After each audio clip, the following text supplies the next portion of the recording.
everyone. I know I haven't been on here in a while. And it's just been figuring things out. Things come, sudden insights. I have to process those and whatever. One of the purges I just went through, I wanted to share because I felt it was important. A lot of times I can't necessarily share something right away because I don't really comprehend what it's about at that moment. On this particular one, I'm an introvert, and I've been trying to put myself out there, trying to be more open, likable, agreeable, extroverted, but it doesn't really work.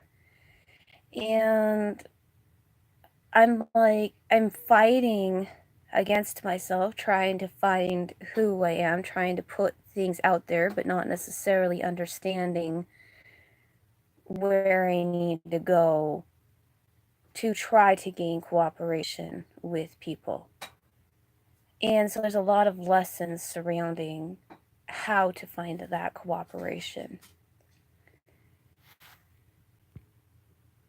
And one of the things that came up for me today was looking at ecosystems, looking at the interactions of ecosystems,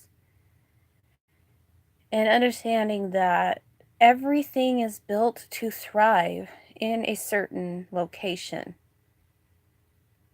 It has characteristics for that location, whether it's hunter or prey or a type of plant. Within an ecosystem, there's a very intricate web of interdependent relationships, and they all need each other for a certain level of thrival, not just survival. Okay. Humans as keystone species have this desire to take things from one location and put them into another location, and then try to do their best to make that thing survive in the new location. So they'll pour lots of resources and effort into getting that new thing to thrive. For example, I live in Washington State. And depending on what part of the state you're in, because there's two completely different climates, and then even where I live, there's like this it's like this little circle sort of thing, and it's a lot colder all around where I live. But right where I live, there's this little microclimate that does not really get snow or whatever, but it can get really harsh winds. So it's kind of crazy. But the idea being that I love oranges and I've always wanted to have an orange tree. And ever since looking into permaculture, that I remember was one of my things of trying to figure out how I can manipulate my microenvironment so that way I could grow an orange tree. And so, but that requires a lot of effort because this is not the space for an orange tree. This is not the right climate. And I remember reading this quote one time. I don't remember where it came from, but it was talking about children oftentimes are labeled as failures. They're labeled as with a learning disorder or something like that, but that's because they were put into the wrong environment. They were put into an environment where essentially they're fish trying to live on land. Okay, so, and then there was another thing once I was reading about asthma and how an asthmatic person can feel like a fish out of water. It just can't breathe. So, it's seemingly inconsequential. But like I said, I've been really trying to put myself out there, trying to figure out what it is I need to do to gain some loving relationships in my life.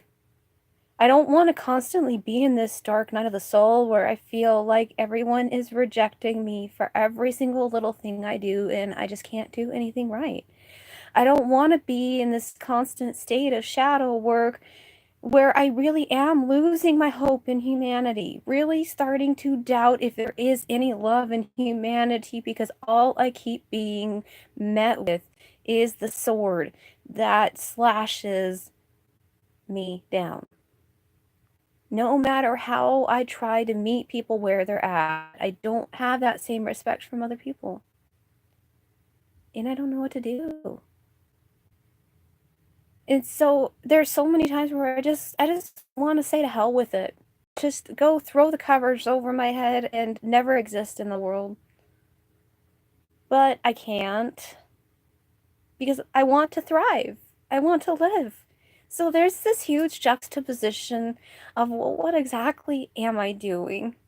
What am I supposed to be doing to feel happier? I'm learning to embrace this dark night, the Simon and Garfunkel song, Hello Darkness, My Old Friend. It's teaching me a lot. I'm really reaching a point.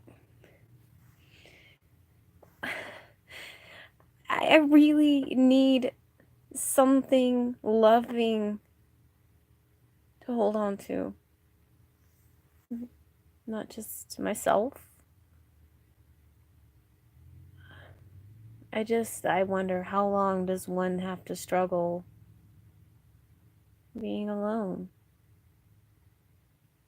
Where it's just every single interaction with people is some sort of battle or another, and I can no longer sit there and say it's my fault. I did my deep shadow work where I said everything was my fault. I absolved everyone of everything. And then every time I try to go into that whole thing of recognizing that I had needs too, I was stomped all over too, I go back into that whole thing of it's my fault. I did something wrong. So today it seems really minor, but I wrote a response to a YouTuber. I write lots of responses to several YouTubers because I like their content. I like what they say. I like how it inspired me, but I don't get anything back.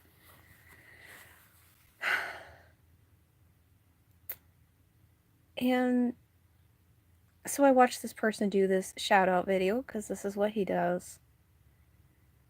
And he does a shout out to all the people that have commented throughout the week. And I observed that he read all the ones around my comment. Didn't read mine. And it doesn't matter how I try to justify this, he's ignoring me. I saw something, a beautiful dance that could have happened, but he's ignoring me. So the question comes back of, why do I keep doing this to myself? I don't deserve this kind of treatment from people all the time. But why is it that these people can be so nice with other people, but when it comes to me, they treat me like crap? Is there just something like fundamentally wrong with me that I need to be treated like crap by everybody I encounter?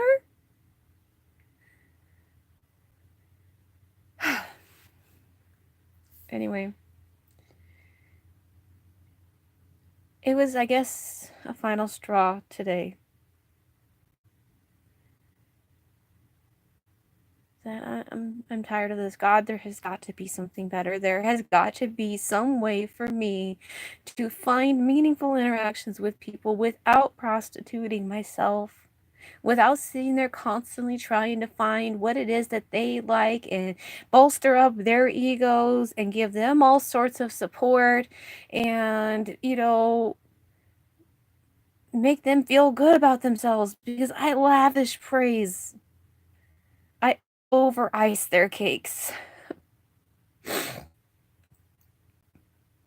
And yeah. So I suddenly came up with this idea of ecosystems. And realizing that there's nothing fundamentally wrong with me. And there's nothing wrong with these other people. Because obviously they get along well with other people. It's just me. So, but there's nothing wrong with me either. What is wrong, however, is that they thrive. Whoops, almost dropped my phone. They thrive in an ecosystem that is not my ecosystem. And I need to stop trying to introduce these foreign species into my ecosystem. I need to recognize the perfect beauty of my ecosystem. I need to stop being attracted to things that are foreign to my ecosystem. Like, for example, I'm a very deep person. I really have a lot of resonance with the ocean. And I was like, you know what? Perhaps I keep attracting birds. But I'm not even attracting seabirds. I was just randomly looking through my totems. I was like, I attract crows and hawks and owls and pigeons, doves. And there's a particular one I'm trying to think of. I can't. Robin. I was like, I attract all these birds, but none of them are seabirds. They do well in their ecosystem. Hawks in a more desert type ecosystem. Well, actually, a lot of the birds that I named are all ones that are right around me. They thrive in this ecosystem, but they're not seabirds, and I don't live anywhere near the sea, even though I'm called to the sea. I want to see the sea. I saw the sea momentarily when I was in paradise. And I was so awestruck. I had no words for it. No words to describe the stirring in my soul, how I felt like I was home. So I realized if I look at myself as an ocean, that's my ecosystem. I'm attracting land birds. I'm not even attracting pelicans or seagulls or birds that might play in the ocean. I said, but better yet, why am I not attracting penguins? Why am I a bird that will swim through my icy cold depths with me? I just suddenly had this like image of playing around under Antarctica.